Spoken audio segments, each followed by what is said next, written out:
Dictation गति 80 शब्द प्रति मिनट स्टार्ट। विज्ञान, कथा, काल्पनिक साहित्य की ही वह विधा है जो विज्ञान और प्रौद्योगिकी के संभावित परिवर्तनों को लेकर उपजी मानवीय प्रतिक्रिया को कथात्मक अभिव्यक्ति देती है। मेरी शैली की पहली विज्ञान कथात्मक कृति मानी जाती है। अमेरिका और ब्रिटेन में विगत सदी में बेहतरीन विज्ञान कथाएं लिखी गई हैं।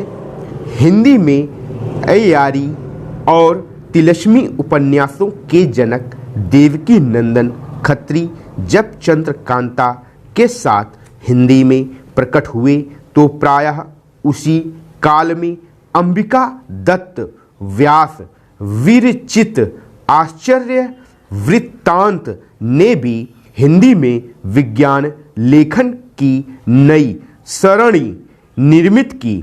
1884 से 88 के मध्य धारावाहिक के रूप में इसका प्रकाशन हो चुका था। आश्चर्य वृत्तांत विशुद्ध रूप से विज्ञान गल्प था जो तिलस्मी और जासूसी प्रभावों से सर्वथा उन्मुक्त था। यहीं से यह परंपरा समाप्त प्राय है। कारण यह कि हिंदी में यह परंपरा नवीन थी और आंग्ल साहित्य से पूर्णतः प्रभावित भारतीय वातावरण के अनुरूप न होने के कारण पाठक जल्दी इससे ऊब गया।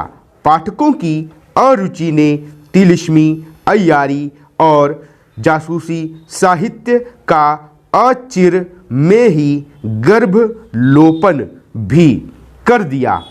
उनके इस अवतरण के साथ ही चित्रपट पूरी तरह परिवर्तित हो चुका था। 20वीं सदी के तीसरे दशक में मनोवैज्ञानिक और घटना प्रधान उपन्यासों ने दस्तक दी। ऐतिहासिक उपन्यासों के सृजन के लिए बुंदेलखंड के भूखंडों, संस्कृत और वहाँ के वीरों के परस्पर वैमनस्य प्रेम प्रसंगों को अपना आधार बनाया।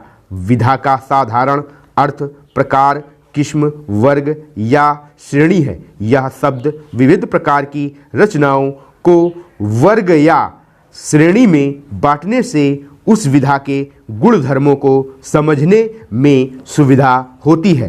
वैसे ही जैसे जीव विज्ञान में जीवों का वर्गीकरण किया जाता है, साहित्य एवं भाषण में विधा शब्द का प्रयोग एक वर्ग कारक के रूप में किया जाता है, किंतु सामान्य रूप से यह किसी भी कला के लिए प्रयुक्त किया जा सकता है।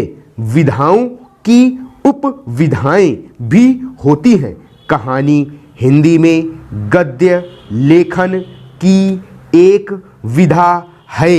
19वीं सदी में गद्य में एक नई विधा का विकास हुआ जिसे कहानी के नाम से जाना गया। बंगला में इसे गल्प कहा जाता है।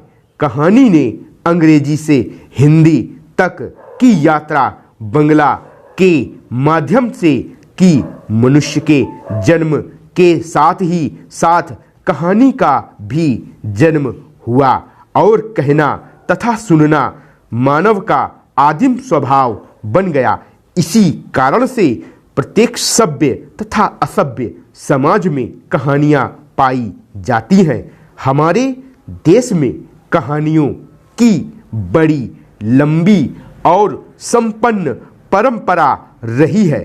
एकांकी इतना लोकप्रिय हो उठा कि बड़े नाटकों की रक्षा करने के लिए व्यावसायिक रंगशालाओं ने उसे अपने यहाँ निकालना शुरू किया।